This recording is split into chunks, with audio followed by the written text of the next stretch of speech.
Bom, então hoje nós vamos dando sequência ao estudo do livro Há 2000 anos, né? Nós estamos na segunda parte e hoje nós já vamos entrar no capítulo quinto, capítulo que se chama Nas Catacumbas da Fé e no Circo do Martírio.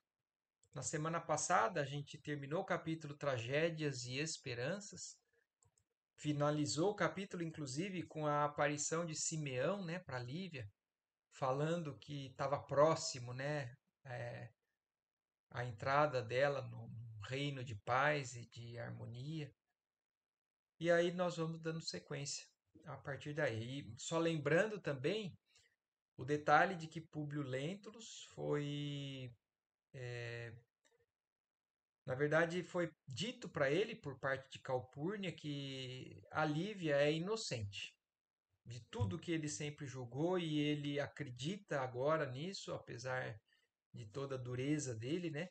E ele está planejando numa das festas de coroação do Senado, que acontece com alguma frequência, lá ele vai ser condecorado como um dos senadores ali que merecem, né, esse coroado. E aí ele, como retribuição a isso, ele vai, na verdade, desejar ali, vai colocar a Lívia como sendo a para se redimir perante ela, né? E para pedir perdão. Ou perdão, eu acho que ele não pediria, né? Mas vai ser o momento onde ele planeja reatar o relacionamento com a Lívia, depois de tanto tempo, né? Mas vamos lá. Então, capítulo quinto nas catacumbas da fé e no circo do martírio. No dia imediato, a cena que acabamos de descrever, vamos encontrar juntas as duas grandes amigas. Longe de serem a senhora e a serva, eram duas almas unidas pelos mesmos ideais, ligadas pelos elos mais santos do coração. Ana acabava de chegar à casa depois de cumprir algumas obrigações no Fórum Olitorium. Esse Fórum Olitorium era um lugar onde vendiam ervas, legumes, né, como se fosse uma feira ali em Roma. Então a Ana tinha acabado de chegar dessa feira quando, encontrando Lívia mais a sós, lhe disse confidencialmente: Senhora, hoje à noite uma nova voz se levantará no santuário das catacumbas para as pregações da nossa fé. Amigos nossos me avisaram esta manhã que já há alguns dias se encontra na cidade um emissário da igreja de Antioquia, chamado João de Cleófas, portador de significativas revelações para nós outros, os cristãos desta cidade. Então, os momentos de encontro nas catacumbas, isso a gente já viu várias vezes, né? Então, é a maneira que os cristãos encontraram para continuar às escondidas, fazendo as pregações, os cultos, a sequência do cristianismo, né? Do Evangelho de Jesus. E a Ana e a Lívia frequentavam com frequência. A gente viu também que o Públio proibiu muita coisa para a Lívia, mas isso foi algo que ele não proibiu que ela seguisse sendo professando a sua fé. E aí até então uma reunião naquela noite, porque uma pessoa, que é esse João de Cleófas, vindo de Antioquia, tinha algo para poder compartilhar com elas, né, nesses encontros. Lívia deixou transparecer um clarão de íntimo contentamento nos olhos, exclamando: Ah, sim! Havemos de ir hoje às catacumbas. Tenho necessidade de comungar com os nossos irmãos de crença nas mesmas vibrações da nossa fé. Além disso, preciso agradecer ao Senhor a misericórdia das suas graças imensas.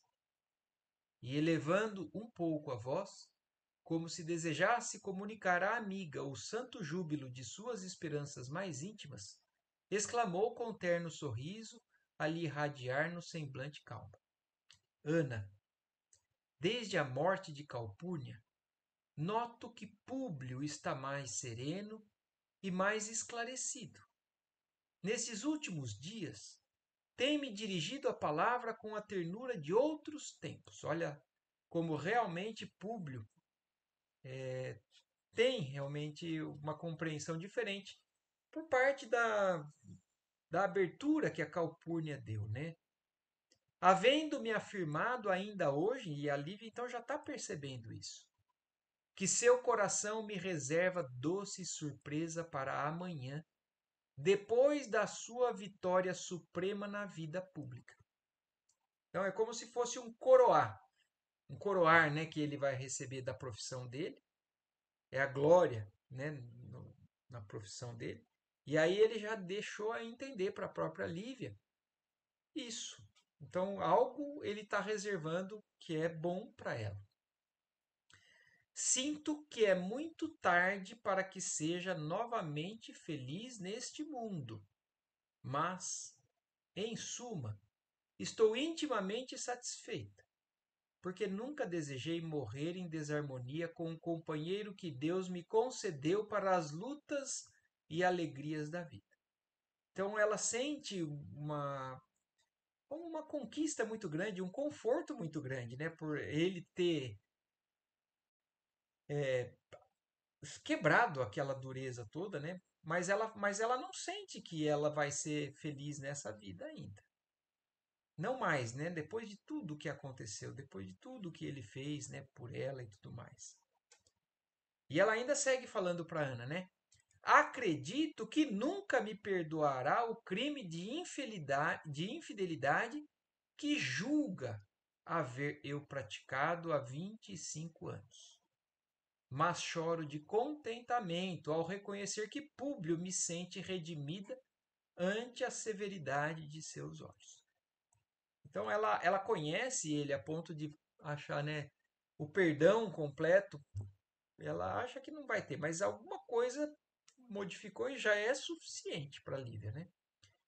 E chorava comovida enquanto a velha criada lhe afiançava com ternura. Sim, minha senhora, talvez tenha ele reconhecido as suas abnegações santificantes no lar nestes longos anos de sacrifícios abençoados. Agradeço a Jesus tamanha misericórdia, replicou Lívia, sensibilizada. Suponho mesmo que não estou longe de partir para o mundo das realidades celestes, onde todos os sofredores hão de ser consolados. E depois de ligeira pausa, continuou. Ainda ontem, quando orava junto à cruz singela, lá no quarto, ouvi uma voz que me anunciava o reino de Jesus para muito breve. Então aí ela agora está falando dessas impressões com relação a essa conversa que Simeão teve com ela, né? Anunciando o reino de Jesus. O reino de Jesus pode ser atingir uma paz de espírito que poderia ser encarnada? Pode ser.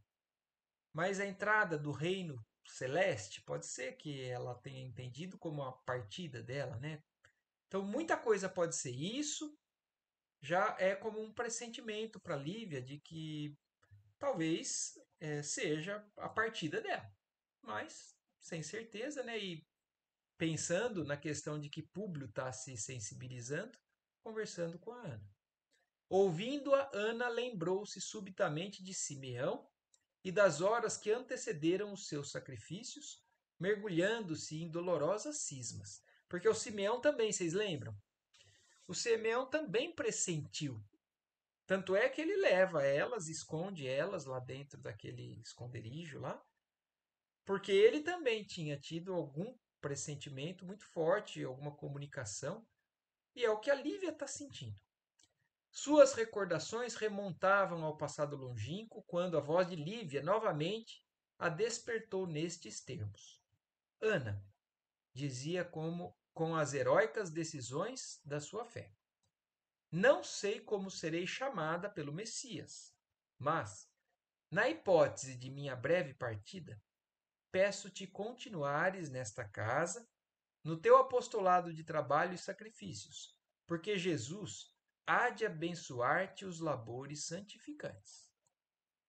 A antiga serva dos Lentulus queria dar novo rumo à conversação pungente e exclamou com a serenidade criteriosa que lhe conhecemos.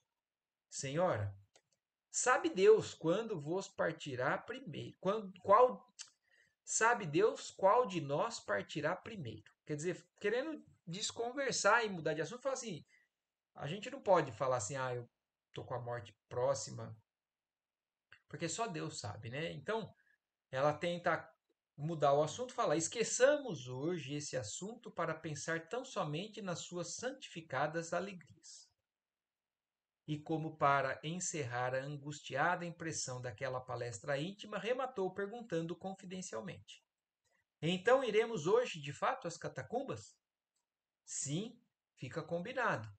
À noitinha partiremos para as nossas orações e carinhosas lembranças do Messias Nazareno.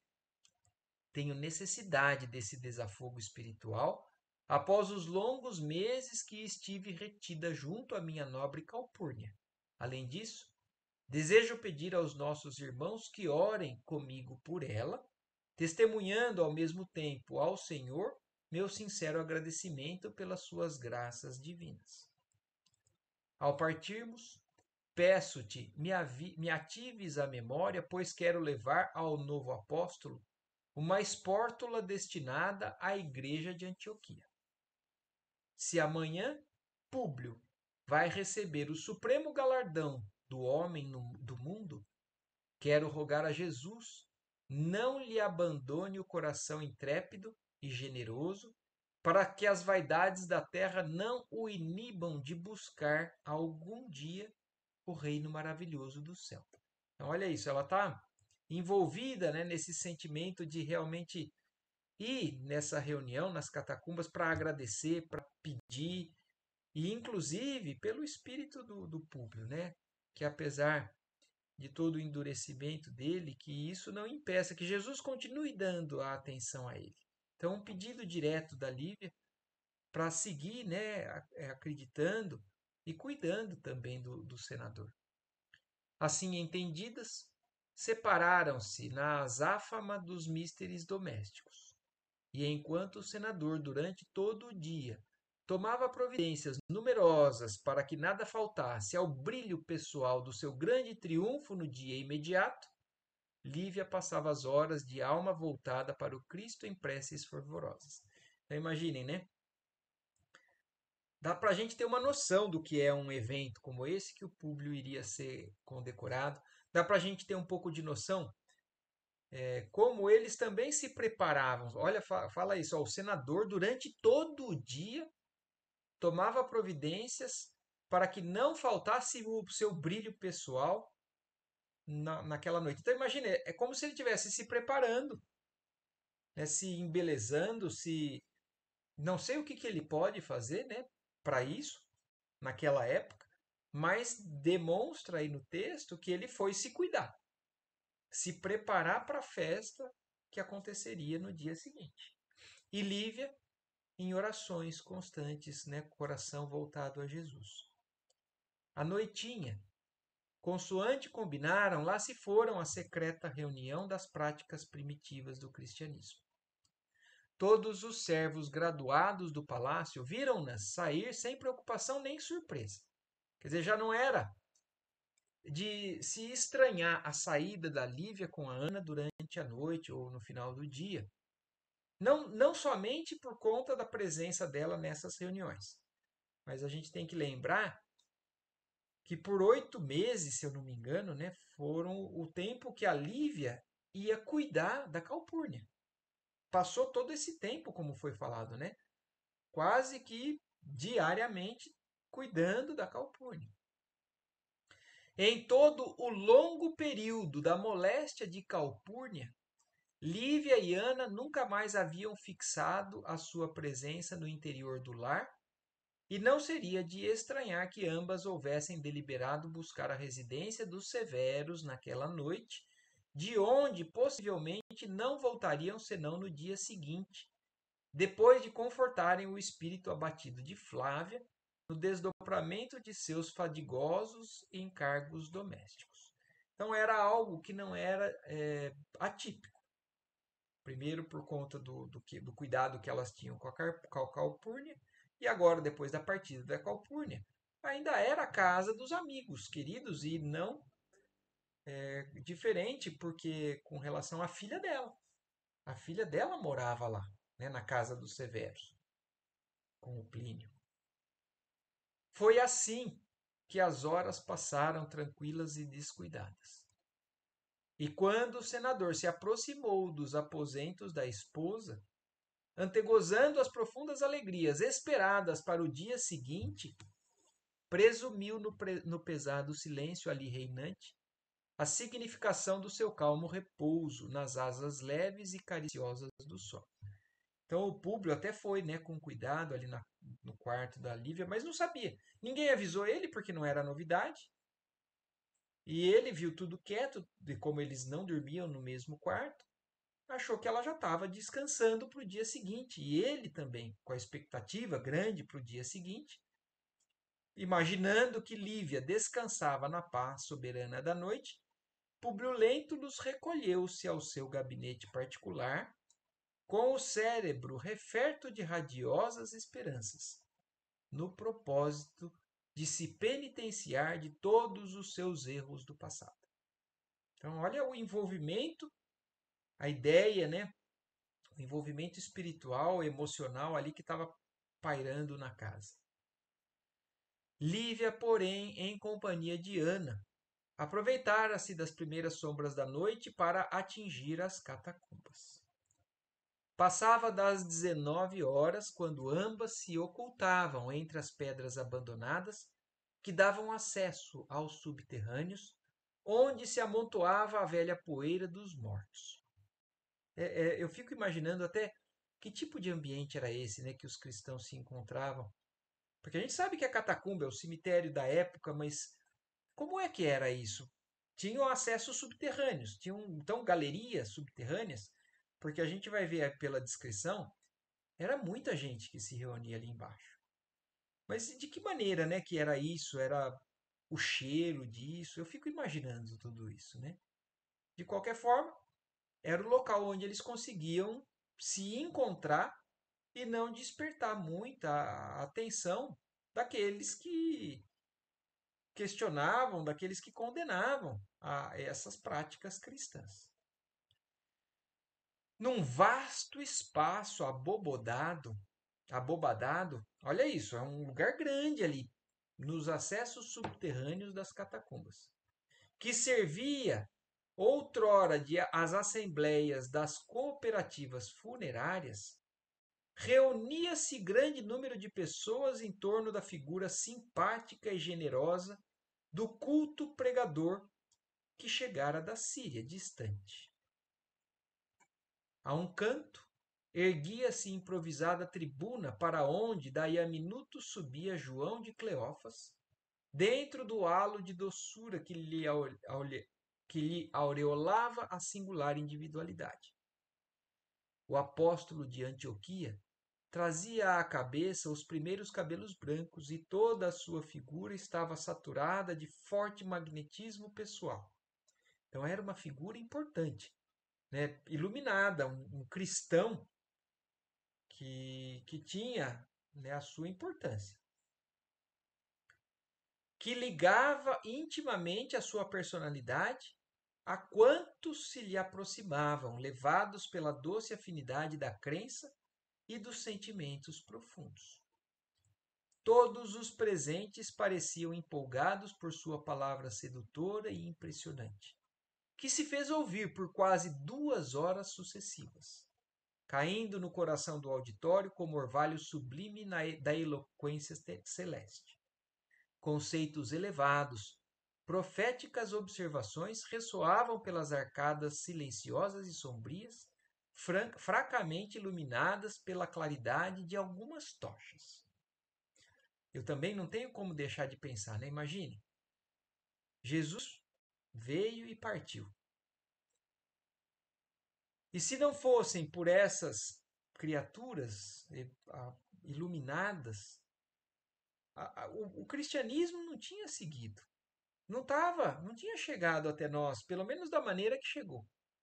Porque foi por parte destes, né, heróis dessa época que seguiam confiantes, seguiam entendendo e pregando o evangelho com uma luz tão grande, com uma clareza tão grande, a ponto de continuar passando de pessoa para pessoa, né, e dando sequência à essência do cristianismo. De fato, a Assembleia tinha razão de se eletrizar com aquele doloroso e sublime profetismo, porque João de Cleófas pronunciava profunda alocução, mais ou menos nestes termos. Então, para a gente entender o que é que ele foi falar, apesar de ter falado por bastante tempo, um resumo aqui para que a gente entenda o que foi dito naquela Assembleia.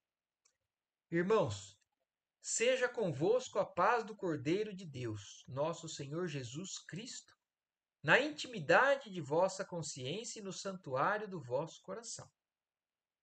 O santo patriarca de Antioquia, nas suas preces e meditações de cada dia, recebeu numerosas revelações do Messias, ordenando a vinda de um mensageiro ao ambiente de vossos trabalhos na capital do mundo, a fim de anunciar-vos grandes coisas. Pelas revelações do Espírito Santo, os cristãos desta cidade impiedosa foram escolhidos pelo Cordeiro para o grande sacrifício. Então, olha, eu também fico assim pensando e imaginando, né? Não é fácil. É fácil a gente se apaixonar pela doutrina do Cristo. É fácil a gente entender que são verdades para quem já está um pouco mais desperto, né?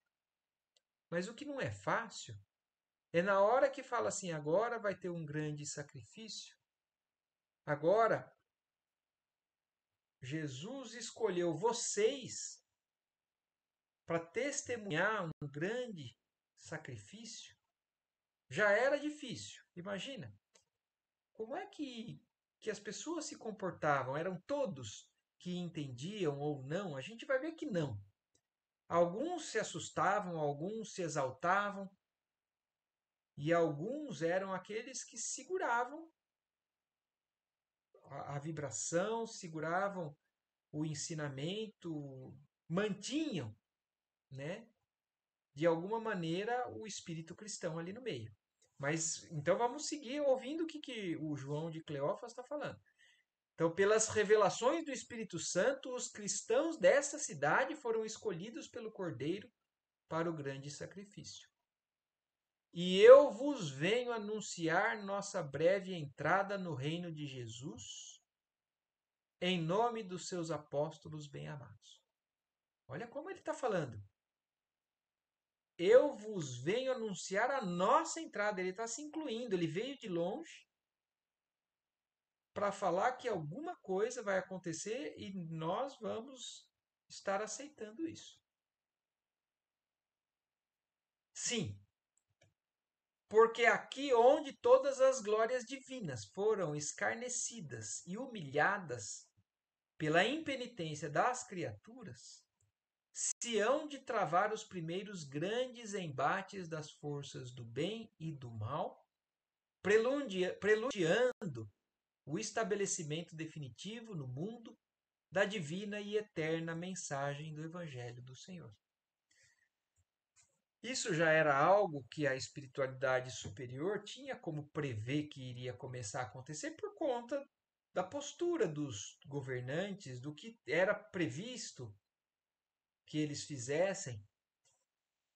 E foi assim, nesse momento que está sendo dito isso. Nessa cidade onde tudo está corrompido, né? Vão se travar os primeiros embates das forças do bem contra o mal. E a gente tem que o tempo todo lembrar do que Jesus ensinou. Porque quando a gente fala de uma guerra entre o bem e o mal, um embate entre as forças do bem e do mal, a gente acha que os dois lados estão usando espada. Os próprios apóstolos achavam isso. Ficaram com medo quando viram Jesus sendo preso e não fazendo nada. Até duvidaram, questionaram. Será? Porque achavam que Jesus era o Messias que vinha acabar com a tirania, usando tirania. Judas, de certa forma, também acreditou nisso. Achou que Jesus iria, quando fosse exposto, iria de alguma maneira acabar com aquilo. E quando a gente fala então agora, as forças do bem vão estar entrando em conflito com as forças do mal, a gente não pode esquecer quais são as ferramentas do bem. O bem não usa força. O bem não reage nos mesmos moldes, né, que o mal.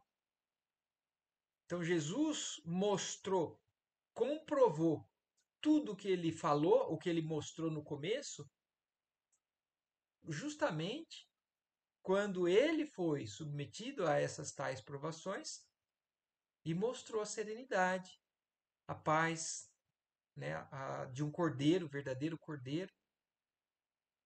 E agora está sendo previsto isso. E na história da humanidade, a gente sabe que isso aconteceu ainda por séculos. Os primeiros cristãos foram perseguidos, foram queimados, foram crucificados, foram por mais de séculos. Então, no ano 300 e alguma coisa que Roma reconhece de alguma forma e aí assume o cristianismo como. Porque até então Roma queria acabar com qualquer coisa que fosse colocar em risco o poder do Império Romano. Mas é isso que João de Cleófas está ali falando.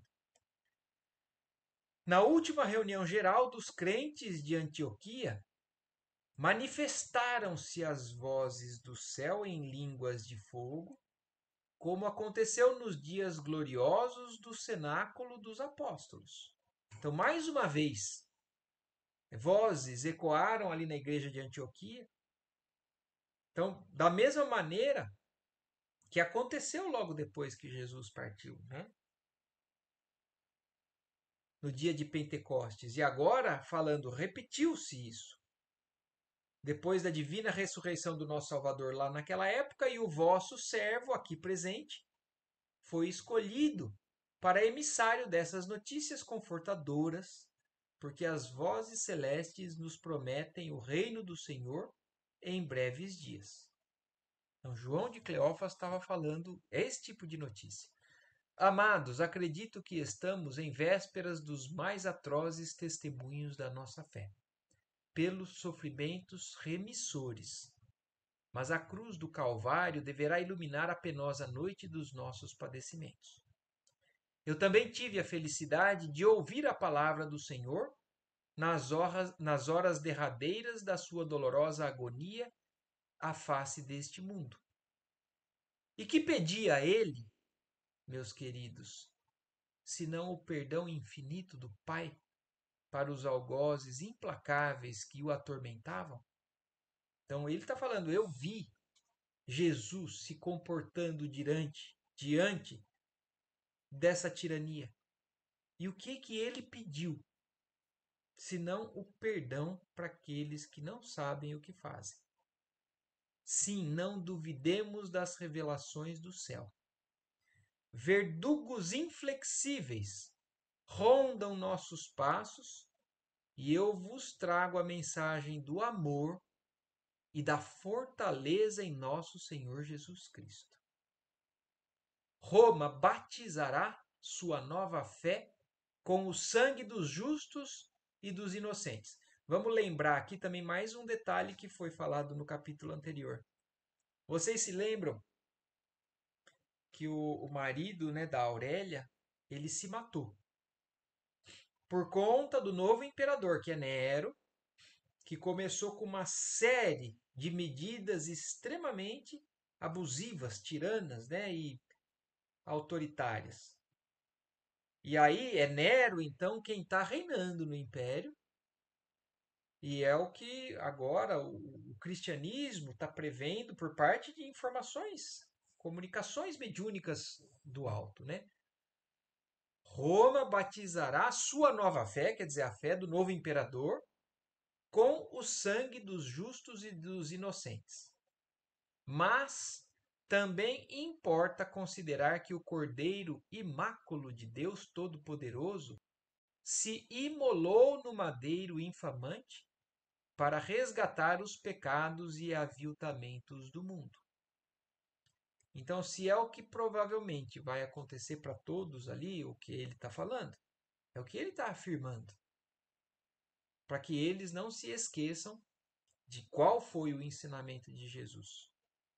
Seguir os passos de Jesus, é isso que eu estou falando, não é tão fácil a gente hoje. A gente vive um conforto muito grande em sermos cristãos.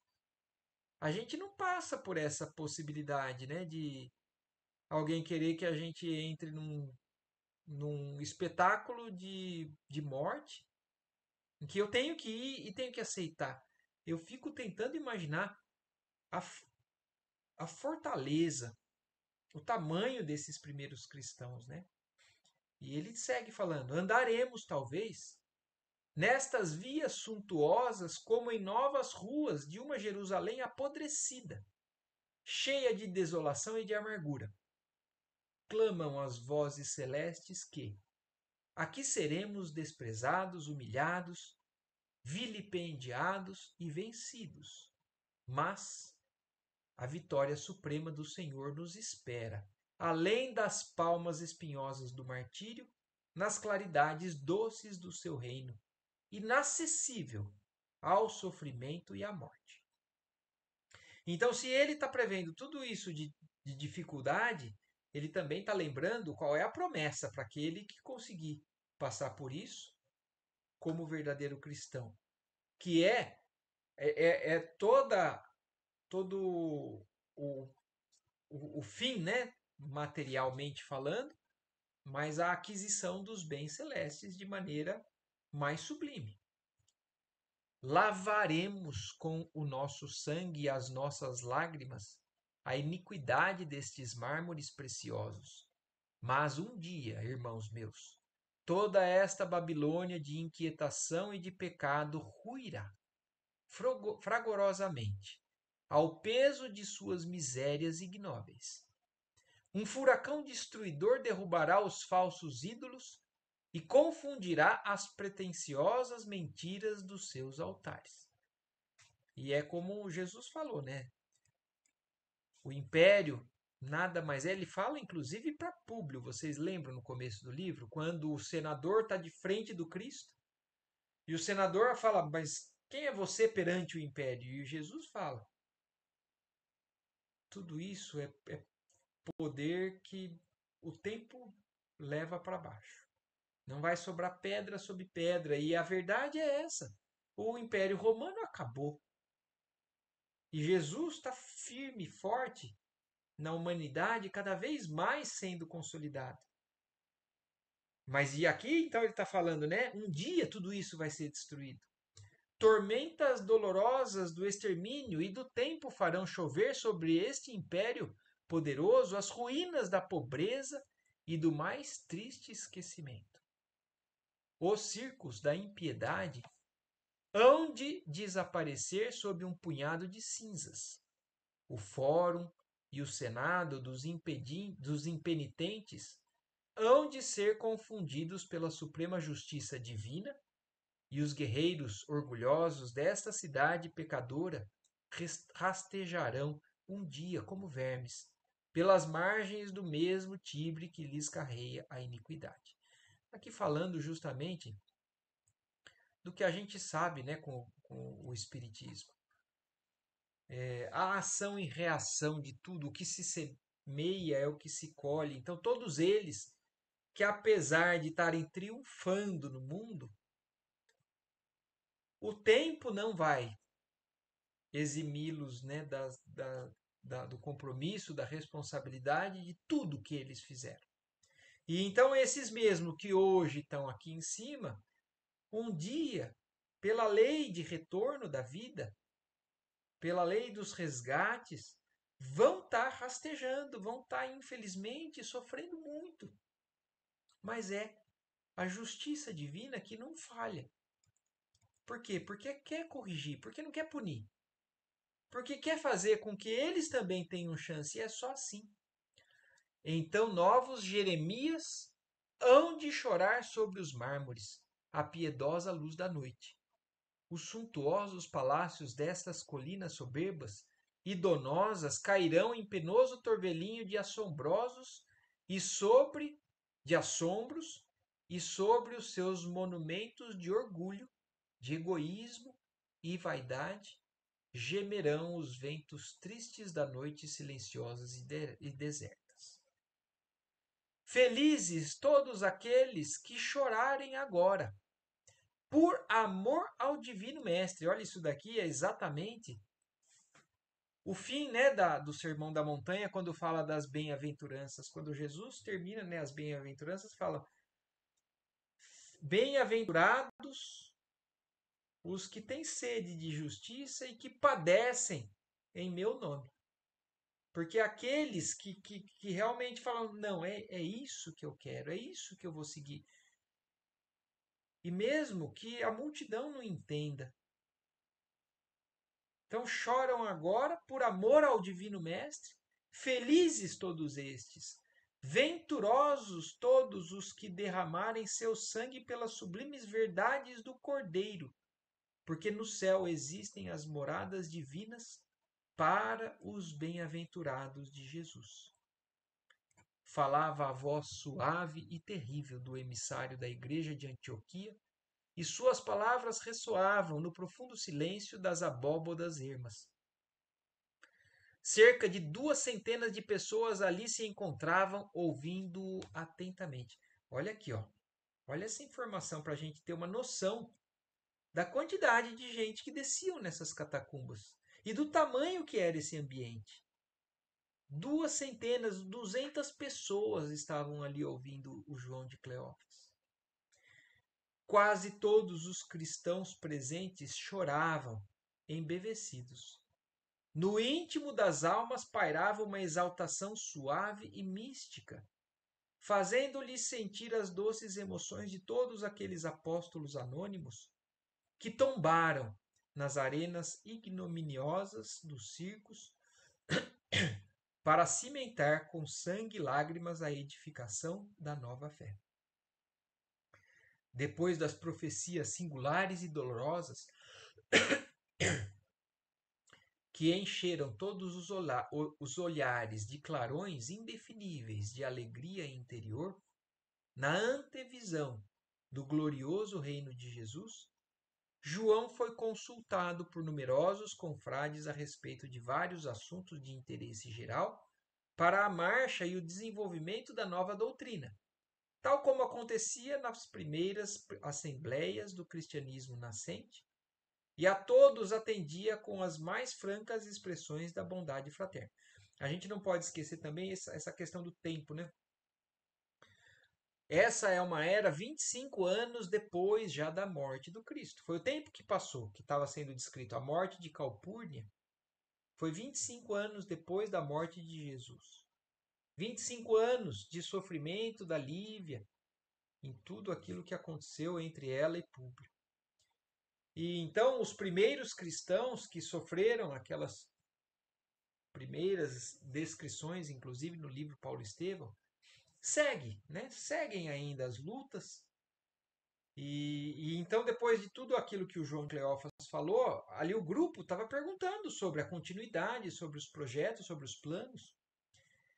Interpelado por um dos presentes quanto ao motivo de sua alegria radiosa quando as revelações do Espírito Santo anunciavam tão grandes provações e tantos padecimentos, o generoso emissário respondeu com sublimado otimismo. Quer dizer, um deles perguntou: mas por que você está falando com tanta alegria?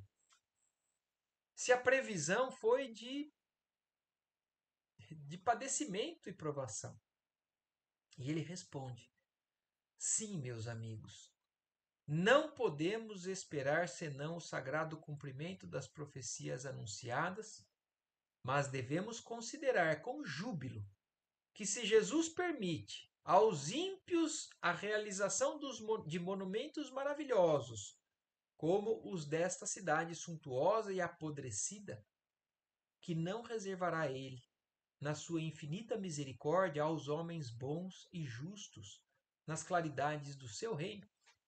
Quer dizer, ele passa para essa pessoa que pergunta, né? Tudo bem, parece que é o fim, mas realmente, se Deus permite até esses que são os mais desviados da lei, toda essa magnífica, né, essas coisas grandiosas no reino material, imaginem o que Deus não reserva para os bons e os justos no reino de Deus, no reino dele. Aquelas respostas consoladoras caíam na alma da numerosa assembleia como bálsamo dulcificante. Palavras de amor e saudações afetuosas eram trocadas entre todos, com as mais doces demonstrações de júbilo e fraternidade. Lívia e Ana tinham um clarão de alegria íntima e a lhes brilhar nos olhos calmos. Ao fim da reunião, todos se levantaram para as preces singelas e espontâneas das primitivas lições do cristianismo em suas fontes puras. A voz do emissário de Antioquia, ainda uma vez, se fez ouvir brilhante e clara. Então, para encerrar, eles se levantaram e ele começa a rezar o Pai Nosso. Pai nosso que estais no céu, santificado seja o vosso nome. Venha a nós o vosso reino de misericórdia. Seja feita a vossa vontade, assim na terra como nos céus. Todavia, nesse instante, a palavra meiga e comovedora foi abafada por sinistro tinir de armaduras. É aqui, Lúculo! Gritava a voz estentórica do centurião Clódio Varros, que avançava com os seus numerosos pretorianos para a massa atônita dos cristãos indefesos, constituída na sua maioria de mulheres. Alguns crentes mais inflamados começaram então a apagar as tochas. Aqui, ó. Aqui um exemplo, uma confirmação de que a gente sabe que nem todos, apesar de todos estarem ali buscando a mesma direção, nem todos tinham o mesmo preparo espiritual, o mesmo estágio espiritual. Alguns já se entregavam com a confiança e aos moldes que Jesus passou. Mas olha, outros mais inflamados começaram a apagar as tochas, quer dizer, vamos tentar fugir, vamos tentar esconder, provocando as trevas para a confusão e o tumulto. Mas João de Cleófas descera da tribuna com a sua figura radiosa e impressionante. Irmãos, gritou com voz estranha e vibrante no seu apelo, como que saturado de extraordinário magnetismo. Recomendou o Senhor que jamais colocássemos a luz sob o alqueire. Não apagueis a claridade que deve iluminar o nosso exemplo de coragem e de fé. Olha isso. A condução por parte dele, né? Por parte de alguns. A esse tempo, os 2 centuriões presentes já haviam articulado as suas forças em comum, organizando os 50 homens que tinham vindo sob suas ordens para a hipótese de uma resistência. Quer dizer, foram 50 soldados para prender 200 pessoas, imaginando que pudesse ter resistência, que pudesse ter algum tipo de conflito. Viu-se então o apóstolo de Antioquia caminhar com desassombro, sob o pasmo silencioso dos presentes, dirigindo-se a Lúculo Quintilius, estendendo-lhe os braços pacificamente e solicitando com empenho: Centurião, cumpre a tua tarefa sem receio, porque eu não vim a Roma senão para as glórias do sacrifício. Ele saiu de Antioquia com a missão de dar um recado e sabendo o que ele iria passar, porque deve ter sido muito claro para eles lá. Vão ser levados esses cristãos, que são um grupo que, por ordem do imperador, isso vai acontecer e eu preciso de alguém que esteja à frente de testemunhar isso como Jesus ensinou. E aí, então, ele vai, dá as mãos e fala: cumpre a tua tarefa sem receio. O preposto do império não se comoveu com estas palavras e, depois de brandir ao rosto do missionário os copos de sua espada, em 2 tempos amarrou-lhe os braços, impossibilitando-lhe os movimentos. 2 jovens crentes, dando largas ao seu temperamento ardoroso e sincero, revoltados com a crueldade, desembainharam a espada, as armas. Mais um exemplo de que nem todos estavam no mesmo nível de compreensão e de reação. E não está falando, que são porque são pessoas do mal.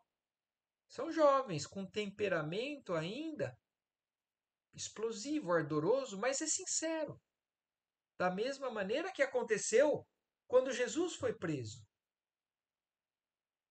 Pedro não desembainhou a espada e cortou a orelha do soldado Malcolm? Então, aconteceu de novo. Daquele grupo, alguns não conseguiam reagir da maneira que era o ensinamento do Cristo. Então, desembainharam as armas, que reluziram a claridade pálida daquele interior de penumbra, avançando para os soldados num gesto supremo de defesa e resistência. Mas João de Cleófas advertiu ainda uma vez com a sua palavra magnética e profunda: meus filhos, não repitais neste recinto a cena dolorosa da prisão do Messias. Lembrai-vos de Malcos e guardai a vossa espada na bainha, porque os que os que ferem com ferro serão feridos. Houve então na assembleia um movimento de quietude e de assombro. A coragem serena do apóstolo contagiara todos os corações. Então, isso também mostra por que alguns destes cristãos eram os líderes, eram os escolhidos para serem conduzidos pela espiritualidade, porque eles estavam prontos. Eles conseguiam se manter, se ligar e se manter. E eles conseguiam conduzir o rebanho. Que se fosse por conta do rebanho, facilmente se desviaria numa reação que seria talvez até natural se a gente fosse pensar. Quem é que não vai se defender? Quem é que não vai falar, não, mas isso não dá? Mas alguns já estão um passo adiante. E esses alguns são os que nos mantêm ali com a rédea, alinhada para o caminho certo. Nos grandes momentos da vida há sempre uma vibração espiritual que flui doutros mundos para conforto dos míseros viajores da jornada terrestre. Então, olha isso. E também aqui mostrando que não só por parte de João, mas por parte do amparo que ele tinha do alto para conseguir se manter. Mas é claro que ele era o vaso que estava se colocando à disposição da misericórdia e da providência divina. Observou-se desse modo o inaudito e inesperado. Todos os presentes imitaram o apóstolo valoroso, entregando os braços inermes para o sacrifício. Então, olha a condução da vibração, né? Por parte do alto, conduzido por alguns ali dos encarnados a materializarem tudo aquilo, né?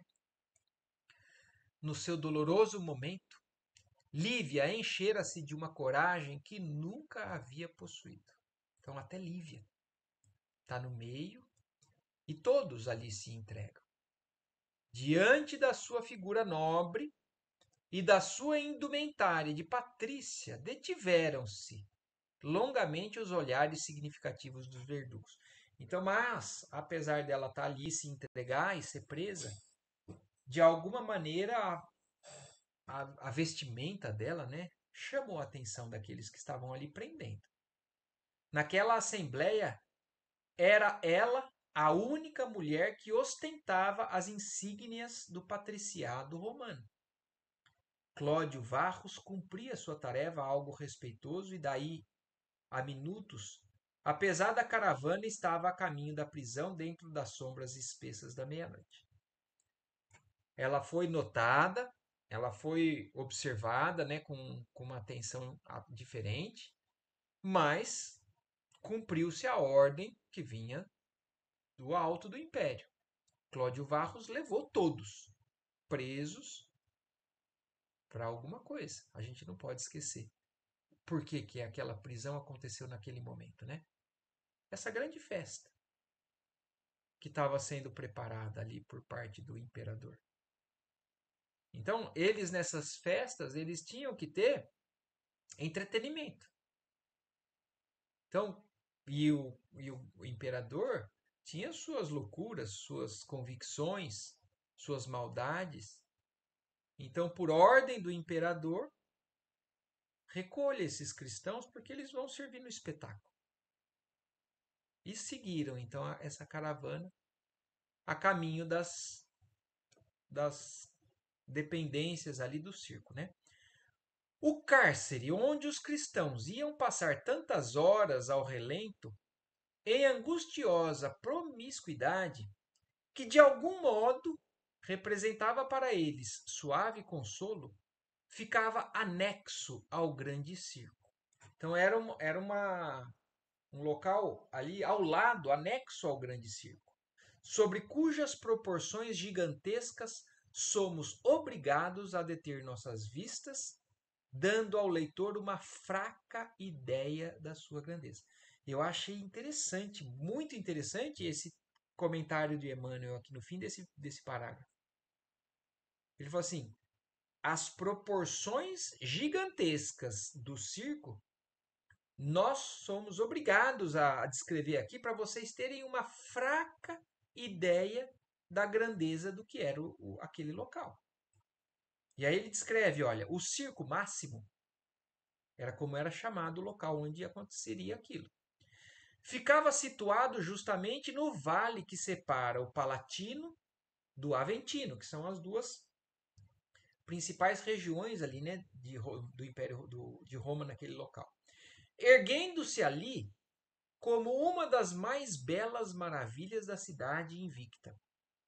Edificado nos primórdios da organização romana, suas proporções grandiosas se haviam desenvolvido com a cidade e ao tempo de Domício Nero, tal era a sua extensão, que ocupava 2.190 pés de comprimento por 960 pés de largura.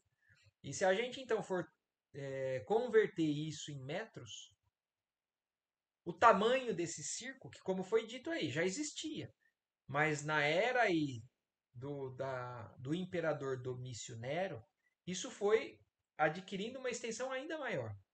Então, esses 2.190 pés equivalem a mais de quase 700 metros de comprimento. O local onde eram, imagina o tamanho disso. Por 300 metros de largura, quase 300 metros de largura. É algo, como ele fala, né? Nós vamos descrever um pouquinho para vocês terem uma breve noção da grandiosidade do que era aquilo. Terminando em semicírculo, com capacidade para 300 mil espectadores comodamente instalados. Imagine o tamanho disso. 300 mil espectadores comodamente instalados. Na hora do espetáculo, eles falam que é mais. Chega a quase 500.000. Porque existem os que não são comodamente instalados. E de ambos os lados corriam duas ordens de pórticos superpostos, ornados de colunas preciosas e coroadas de terraços confortáveis. Naquele luxo de construção e demasia de ornamentos, viam-se tascas numerosas e inúmeros lugares de devassidão. a cuja sombra dormiam os miseráveis e repousava a maioria do povo, embriagado e amolecido nos prazeres mais hediondos. Então, ali era um ambiente de muita promiscuidade, de devassidão. 6 torres quadradas, denotando as mais avançadas expressões de bom gosto da arquitetura da época, dominavam os terraços, servindo de camarotes luxuosos às personalidades mais distintas nos espetáculos de grande gala. Então tinha o local para os maiorais, né, os patrícios, tinham os locais para os medianos e tinham os locais para a plebe.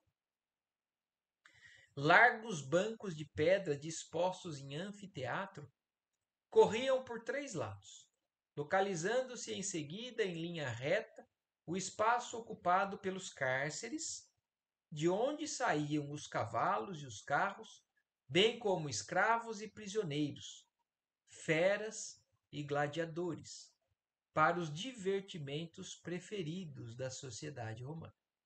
Então, ali embaixo, as bigas para fazer as corridas, os gladiadores. Quem nunca assistiu, né, o Gladiador? A gente tem uma noção, os duelos, as lutas entre gladiadores e escravos, entre escravos e feras. Os leões ficavam ali embaixo. Por quê? Porque a sociedade gostava de ver esse tipo de espetáculo.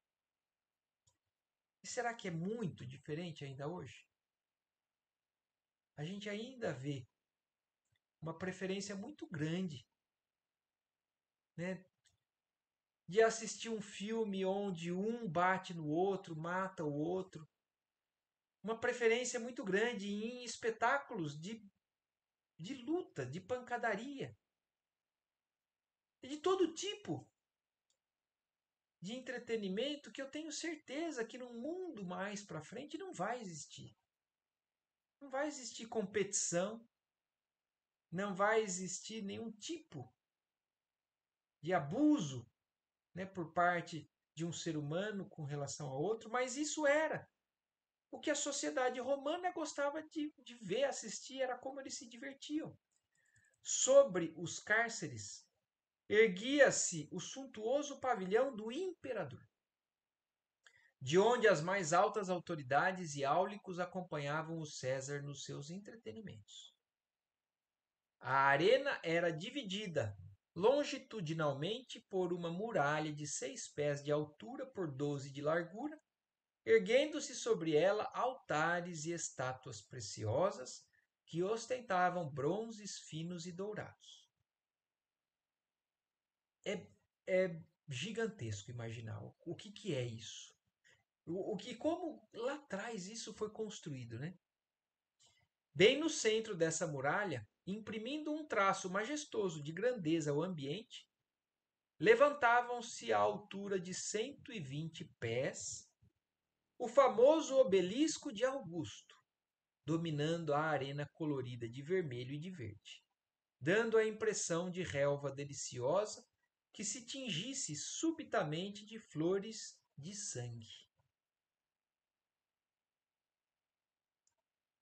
Os míseros prisioneiros daquela caçada humana foram atirados a uma larga dependência dos cárceres nas primeiras horas da madrugada. Eu penso, deixa eu ver só aqui, eu acho que nós vamos parar por aqui agora. Eles chegaram, né? Descreveu o local e as 200 de prisioneiros chegaram e foram jogados ali, nesse ambiente ali ao lado do circo. Nós temos realmente muito capítulo pela frente, mas é como eu falei, eu acho que esse capítulo a gente tem muita coisa importante para a gente entender, refletir, pensar, para absorver. E eu acho que por hoje tá bom, né? Eu não sei se tem mais alguma coisa que vocês queiram falar aí com relação a tudo isso que a gente leu. Alguma dúvida se ficou, Não, para mim tá tudo certo. certo, né? Dá para a gente ter uma noção, né, do que é. O que é um evento desse? A gente já vai ter o evento, né? Ainda nesse capítulo vai acontecer realmente o espetáculo nesse circo romano. E aí a gente deixa para a semana que vem e as próximas também. A gente não vai conseguir acabar na semana que vem, certo? Certo. Então tá joia. Vamos agradecer a Deus então mais uma vez pela oportunidade, pela presença aí de vocês, da espiritualidade e que seja uma ótima noite, uma ótima semana para todos. Tá bom? Assim Boa seja. noite. Boa noite. Até. Tchau, tchau, Tchau, gente. tchau. Tchau, Agnes. Tchau. Tchau, Até tchau. mais.